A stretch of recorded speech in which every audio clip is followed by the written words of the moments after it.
Now the floor is given to Colonel Dmytro Hutsulyak, Ministry of Defense of Ukraine spokesperson on NATO-related issues. Good afternoon, everyone.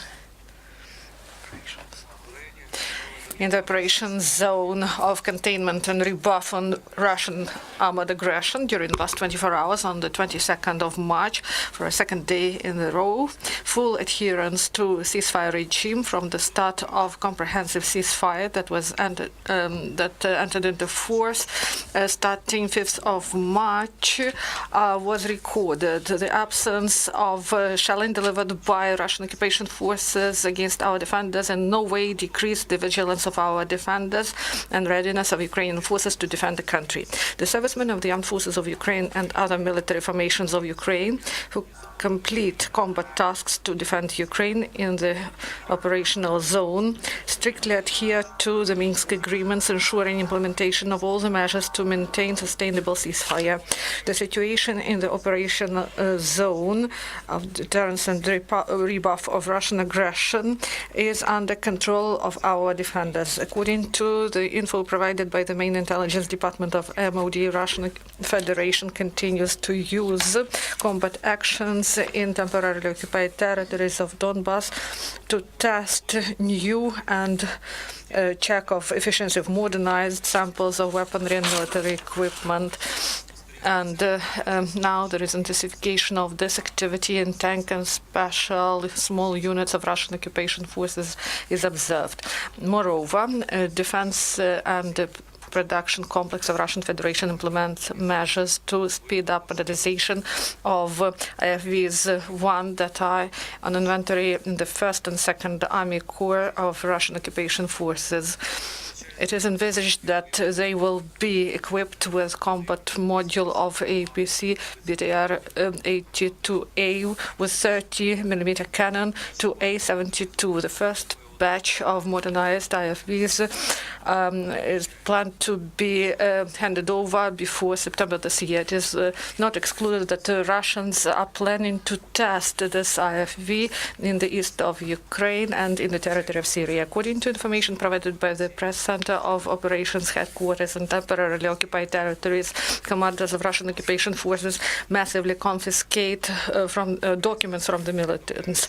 Ukrainian Reconnaissance Service informs that in the territory of terroristic Pseudo Republic, one more stage of unprecedented action, hand your documents over to your commander, is completed. The militants with Russian citizenship were also obliged to take part in this action by decision of commanders of so-called 1st and 2nd Army Corps of Russian occupation forces. Passports and other identification documents are subject to handing over. And such actions in occupied territories are held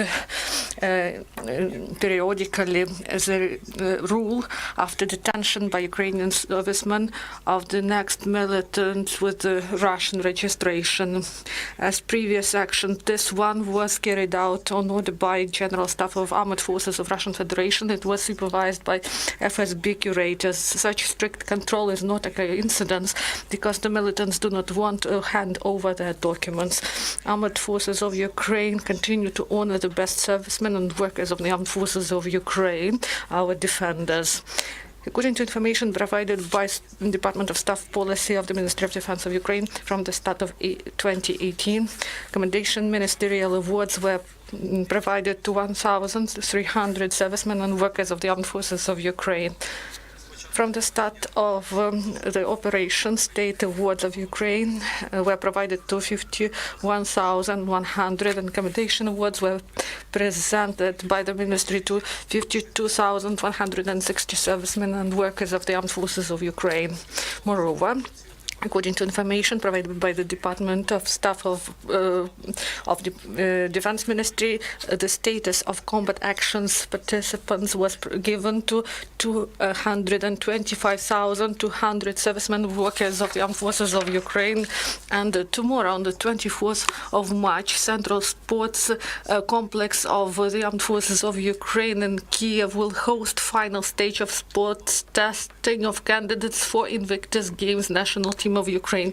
Testing in Kiev will complete all Ukrainian sports testing in the framework of selection for the national team that were held in Lviv and Odessa. 160 representatives of the armed forces of Ukraine and the other military formations and law enforcement bodies of Ukraine will participate.